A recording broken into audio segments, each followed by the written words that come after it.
반갑습니다. 삼명통의 해독 5권 이번 시간은 양인과 근록객에 관한 내용의 사주들을 살펴보도록 하겠습니다. 이번 시간이 삼명통의 해독 5권의 마지막 시간이 되고 다음 시간부터는 삼명통의 해독 6권에 있는 격국들에 관한 사주들을 살펴보도록 하겠습니다. 내가 본 양인 7살이 있는 사주에 맹인이 많았다. 유고 만민년 선생님께서 맹인에 관한 사주를 3개 열거하였습니다. 양인과 7살이 있는 사주, 그러한 사주에 무엇이요? 맹인이 많았다 하였습니다. 첫 번째 사주는 계유, 무오, 무인, 개축인데 무일간의 양인은 오가 되죠. 그리고 자기 자리에 7살이 있죠. 그리고 오술 합했어요. 이 사주는 양인과 7살이 겸해서 있죠. 겸해서 있습니다. 두 번째 사주는 병인, 경인, 병오, 을미인데 일간 병화의 자기 자리에 오화, 양인이 있고 또 연간을 기준으로 했을 때도 역시 오화가 양인이 되죠. 그리고 오술 합했어요. 양인이 합하면 좋지 않다고 했거든요. 여기 있네요. 형합은 흉하다. 물론 여기에서는 맹인 사주를 예를 들었지만 이렇게 일간의 양인과 연간의 양인이 같이 있을 때 이러할 때는 흉한 징조가 사실 많이 나타납니다. 맹인뿐만 아니고 여자 사주 같으면은 조산을 한다든가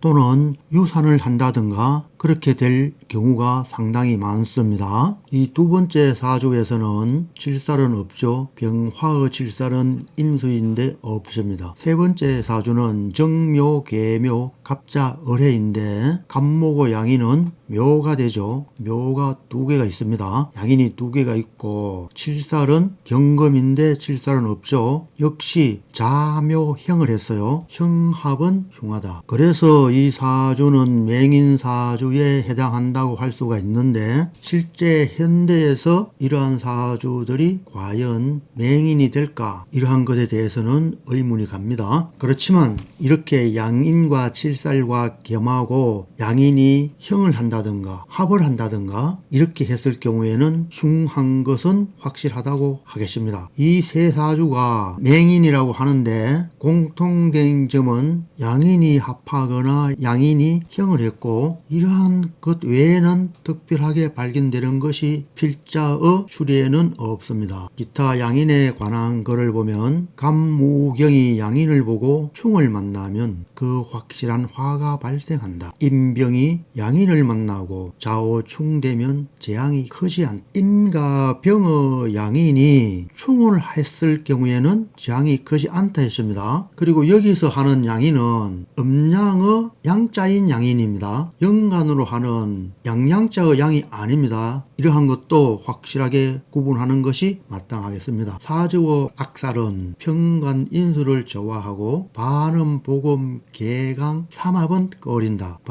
반음은 충을 하는 이야기입니다. 복음은 이렇게 같은 지지가 되는 경우 이러한 경우를 복음이라 하고 개강은 알죠. 경술, 경진, 이모, 임술, 무술 이러한 지지에 진술이 있는 그러한 것을 괴강이라고 합니다. 괴강 중에서 가장 강하게 나타나는 것은 역시 경술입니다. 경술이 상당히 강하게 나타난다고 할 수가 있겠습니다. 경에 이르기를 7살은 양인이 없으면 배설하지 못하고 양인의 7살이 없으면 위험이 없다 하였다. 양인과 7살이 궁합이 잘 맞는다고 할 수가 있겠죠. 부에 이르기를 1인은 중합을 크게 꺼리고 관살이 제하는 것은 기쁘고 형합은 흉하다. 1인은 일간을 기준으로 한 양인을 이야기하는 것입니다. 충하거나 합하면은 꺼린다. 그렇게 이야기하였는데 임병이 양인을 만나고 좌오충되면 재앙이 크지 않다 했어요. 이 부분도 참고하여 추리하는 것이 마땅하다고 하겠습니다. 다음에는 무엇이 있느냐? 이번 사주는 임신, 임자, 무오, 을묘가 되는데 일간 무토의 자기 자리 오화 양인을 자하였고 이렇게 되었는데 월주에 임자가 있고 연간에 임이 있고 연지에 신금 수어 생지가 있어요. 그래서 수 편제가 상당히 강하죠. 이렇게 되어서 자 정제가 상당히 강한 힘을 갖게 될 수밖에 없죠. 그래서 좌오충을 하지만은 실제 오중의 기토가 양인이 별로 효력을 발생하지 못한다고 하겠습니다. 그를 보면은 자좌에 양인이 있고 두 개의 임과 신자가 있다. 그래서 제가 왕하고 또 다 좌우가 비록 충하지만 신자가 모여 오를 충하지 못한다. 시간에 관이 있어 양인을 제복하면 양인격으로 보지 않고 재간격으로 본다. 소위 크게 귀하게 되었다. 비록 양인이 있지만 즉 일인이 있지만 자가 재성 수가 왕성하고 또 시의 을묘로서 전록이 되었죠. 그래서 양인이 발광하지 못하고 도리어 소위 크게 귀하게 되었다. 양인만 있다고 해서 흉하지 않다 한 것을 사주를 예시하여서 설명한 것이라고 하겠습니다. 다음은 병술, 계사, 무오, 정사 이 사주도 보면은 일간 무토의 양인은 오가 되고 그리고 영간 병화의 양인도 오가 되었고 오술합을 했어요. 그리고 화가 강하죠. 연간의 병화도 있고 화, 인성으로 아주 편중된 사주라고 할 수가 있겠습니다. 그리고 무게 합을 했어요. 이 사주는 화한 사주라고 볼 수가 있겠죠. 그렇죠. 정사토, 무오화, 계사수, 병술토죠. 계사가 수가 되긴 되는데 무엇이 나범오행이 태를 보면은 무 다음에는 기가 되고 오에서 미, 신, 유 기유가 태가 되는데 기유는 나범오행으로 토가 되죠. 비록 계사의 나범오행이 수라고 할지라도 없는 것과 마찬가지가 되어서 화한 오행이 되었다고 하겠습니다. 글을 보면 무토의 글록인 화가 시에 있다. 그렇죠. 시에 있죠. 그리고 월에도 있죠. 오화가 비록 양인이지만 소위 록을 획득하였고 또 양인이 인수로 화하였다. 그래서 귀하게 되었다 하였습니다. 다음에 또 사주가 하나 더 있습니다. 이번 사주는 양인격에 있는 사주가 아니고 글록격에 있는 사주가 되겠습니다. 병술, 정유, 신유, 을미인데 월령에 글록이 있고 그렇죠. 유, 일간 신금의 글록이 되죠. 신유는 전록이 되었다. 이 전록이란 말은 자기 자리에 글록을 좌한 것을 전록이라고 합니다. 신금의 좌에 유금 있죠. 글록 있죠. 그래서 전록이라고 한다는 것입니다. 이 사주는 금이 왕성하죠. 강왕하죠. 사주 체성을 금이 비경급이 장악한 그런 사주라고 할 수가 있겠습니다. 글을 보면 월령에 글록이 있고 신유는 전록이 되었다. 수명이 48세 이민운 임신연에 사망하였다. 세운이 충하고 인신 충하죠. 또 상관과 칠사를 만났다. 신일간의 임수는 상관이 되고 신금의 정화는 칠살로서 운, 이민운의 인에 뿌리를 내렸죠. 칠살도 어느 정도 힘을 부여받게 되었죠. 실제 사주에서는 술토에 뿌리를 내렸을 뿐인데 운에서 인목이 들어와서 인술 반합을 하고 화의 기운을 정화에 미치게 하였죠. 그래서 임신에서 상관이 왕하게 되어서 정입, 정임 합하여 가버려서 상관, 견관의 현상이 발생하여서 사망하였다고 할 수도 있겠습니다. 그런데 말이죠. 사망이나 이러한 것들은 상관, 견관이나 궁급, 쟁제나 그러한 것에 국한되어서는 아니 됩니다. 수와 화의 상태를 관찰하여서 또한 판단하는 게 맞습니다. 이 사주에서는 금이 강하고 다시 요전에서 임신이 들어왔잖아요. 이렇게 되어서 수가 굉장히 강하게 되고 화는 허약합니다. 비록 무인운이 되었지만 화가 상당히 밀리기 때문에 어디에 수의 영향에 금수의 영향에 그래서 사망의 징조가 있다고 할 수도 있고 또 비경급이 사주에 이렇게 강한데 유년에서 또 신금이 들어왔잖아요. 이렇게 되니 군급 쟁제가 일어나지 않을 수 없겠죠. 화가 비경급을 제어하여야 하는데 칠살로서 도리어 금수가 강하게 됨으로써 재성과 관살성이 깨어져서 사망할 수 있는 형상이 되었다고 할 수가 있겠습니다. 세운이 기운이 중하고 또 상관과 칠사를 만났 걸록격이 재간을 사용하는데 상관임이 병화를 제거하여 여기에서 설명하는 이 사항보다는 금수 비경급과 상관이 강왕하게 되어서 재성과 관살성을 깨므로 인해서 사망하게 되었다고 하는 게 더 타당하지 싶습니다. 그리고 화의 기운이 수의 기운에 완전하게 밀리게 되고 이러한 요인에서 사망했다고 하는 게 더 타당하다고 하겠습니다. 이상으로 하여서 삼명통의 해독 5권은 마치겠습니다. 감사합니다. 안녕.